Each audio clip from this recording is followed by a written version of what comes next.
berjumpa lagi belajar bersama Bu Eka. Nah, di video kali ini Bu Eka akan mengajak kalian untuk belajar bersama-sama tentang jenis-jenis pecahan. Apa saja ya jenis-jenis pecahan itu? Yuk kita cari tahu bersama-sama.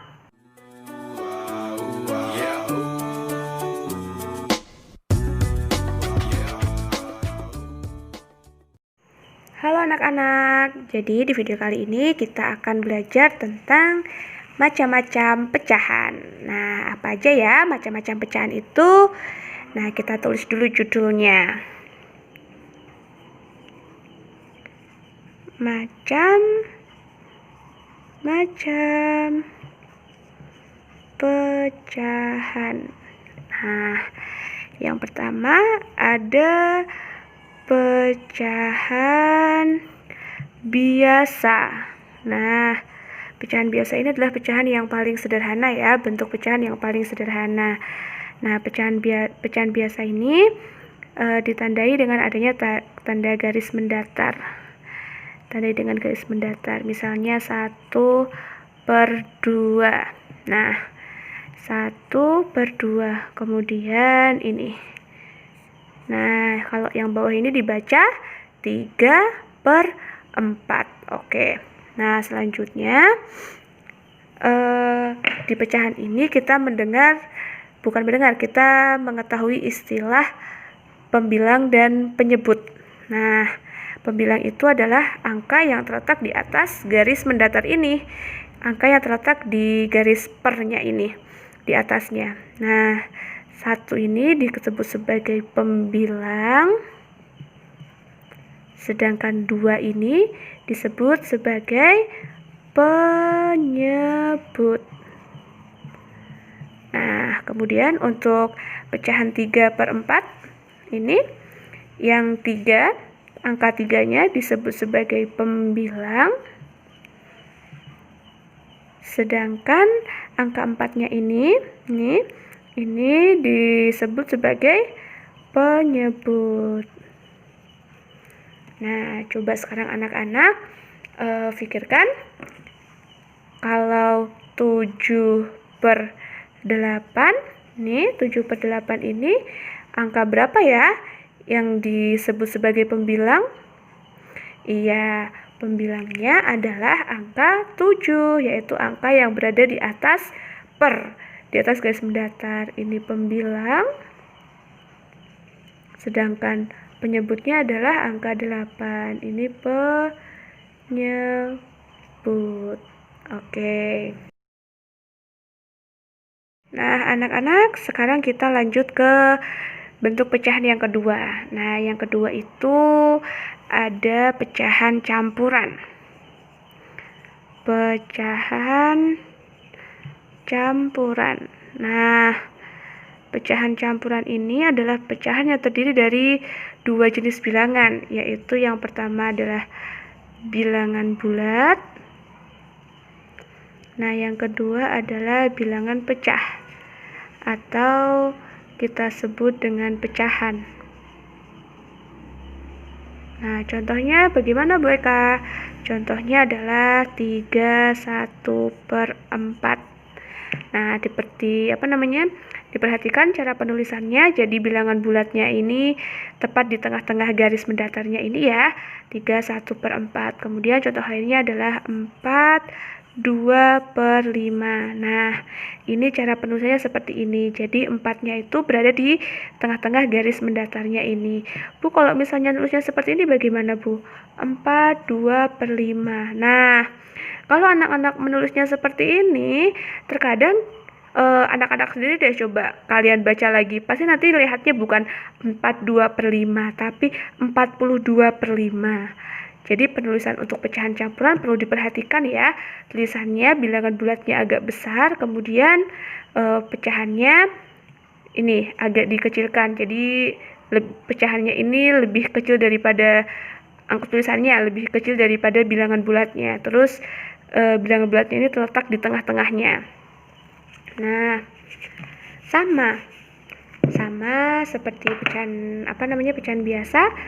Yang atas ini disebut sebagai pembilang, kemudian ini disebut sebagai penyebut. Oke, ini adalah contoh dari pecahan campuran.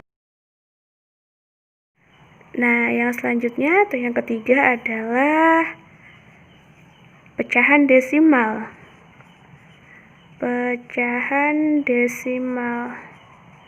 Nah, pecahan desimal ini memiliki ciri khusus 0, jadi ciri khususnya itu 0, ketika kamu menemukan bilangan ada 0, berarti itu artinya dia pecahan desimal.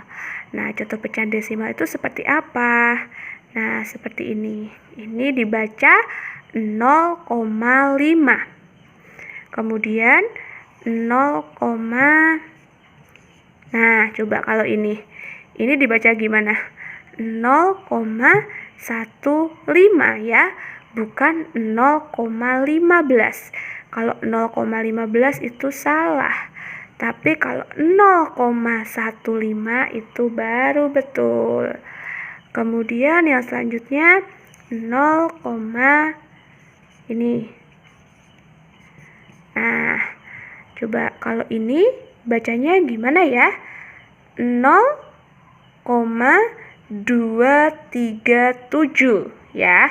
0,237 bukan 0,237. Itu salah kalau 0,237. Yang betul adalah 0,237. Jadi perlu diperhatikan cara membaca pecahan desimal. Untuk bilangan yang berada di belakang koma itu bukan dibaca, kalau misalnya 3 angka di belakang koma dia dibaca ratusan, bukan. 2 angka di belakang koma berarti dibaca puluhan, bukan ya. Kemudian kalau ini dibaca gimana ini? Iya, betul, 0,125. Nah, kalau ini 0,3745. Oke, betul. Yang terakhir adalah persen. Persen itu artinya per 100. Nah, lambang persen itu ini ya, lambang persen. Nah, ini lambang persen.